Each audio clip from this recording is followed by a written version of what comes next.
Joining me here on the panel, we have our very own Susan Lee, Gary Kaltbaum, president of Kaltbaum Capital Management. We have Gary B. Smith, Cadena Group president, and John Layfield, CEO of the Layfield Report.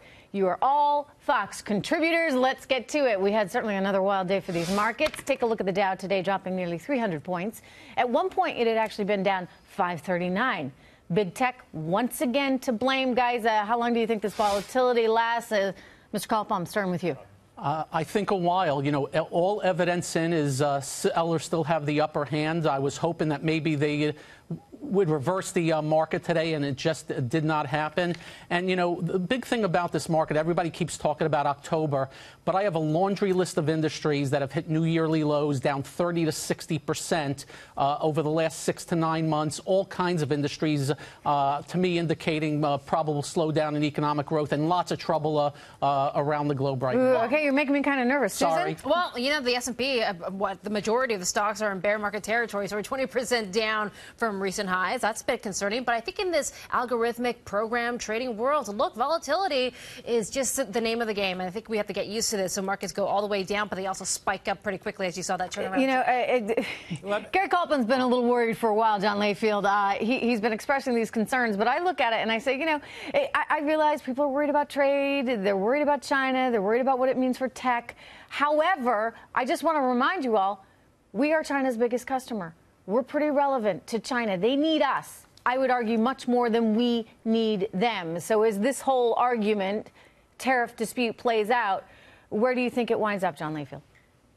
I don't think it winds up anywhere for a while, and I think that's the problem. I think that's what Gary Kaltbaum is alluding to, is the fact that it won't. Look, we can get away with pushing around Canada and Mexico. We have 28% of GDP exports of Mexico come to us, 19% of Canada. It's only 4% of China, and China is not feeling the effects of this yet. People are saying that, well, the tariffs have caused this market to crash. They haven't. The economy in China is a serious problem right now. July, August, and September, you've seen GDP increase in China. A lot of that was front-loading some of these goods being exported to get around these tariffs, but you've also seen exports increase. The same thing. A lot of it's front-loading. So they're not feeling the effect of this yet. And I think both sides have overestimated their importance of the other and are entrenched. Gary, do you buy that from John? Yeah, a few comments. One on the China. I think everyone is overestimating the effect of the tariffs. You're talking about two economies with 30 trillion in GDP. Trish, even if we collect every single dollar on these tariffs, which we won't, and there's so many workarounds that both countries can ship through third-party countries, the effect just on the U.S. is 0.02% of GDP. I think it's overblown. As to Gary Kaltbaum's negativity, I think there's some negativity there. I think today was very constructive. It was down 300 points. Huge at the open. We rallied back. We were I think we were almost positive for the day. If you look at that as a candlestick, which I know is a little geeky, it's a very bullish candlestick. We had a low that we came off of. I'm not saying it's the low. I think everyone here would agree. We don't know if it's the low.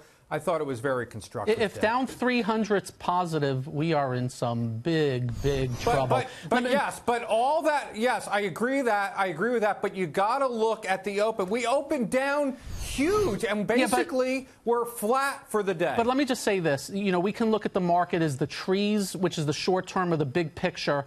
And most areas of the market topped out in January and have never come back. And I must tell you, my biggest worry going forward is leverage. We are still at all-time highs with margin on the market that still hasn't come off. And margin is the best friend in bull markets, but is the biggest enemy in bear markets. And greed turns into fear, and they're going to start selling, and that's just going to accentuate the downside. Again, I just think there's more time and price. I would counter that, Gary, with one word, GDP. I think you saw the growth today. This economy is still running pretty darn smoothly. In fact, it's running hot. Better than they ever thought under the Obama years. Gary B., look, I agree with you on the economy. The economy's running fantastically. And people are saying, well, the economy's running fantastically. These tariffs must not matter. That is where I disagree with you, my good friend. I love you, your original bulls and bears, but there always comes down to sooner or later I have to disagree with a smart man, and that's what I'm doing right now. We had a bailout of $12 billion for our farmers. Ford is reporting a $1 billion loss because of these tariffs. Newspapers are laying off people because of pulp prices going up because of tariffs, of paper coming in from Canada. Wow. It is the having an effect pessimism that on I'm hearing. and John it certainly is having an Layfield. effect on the volatility of the market.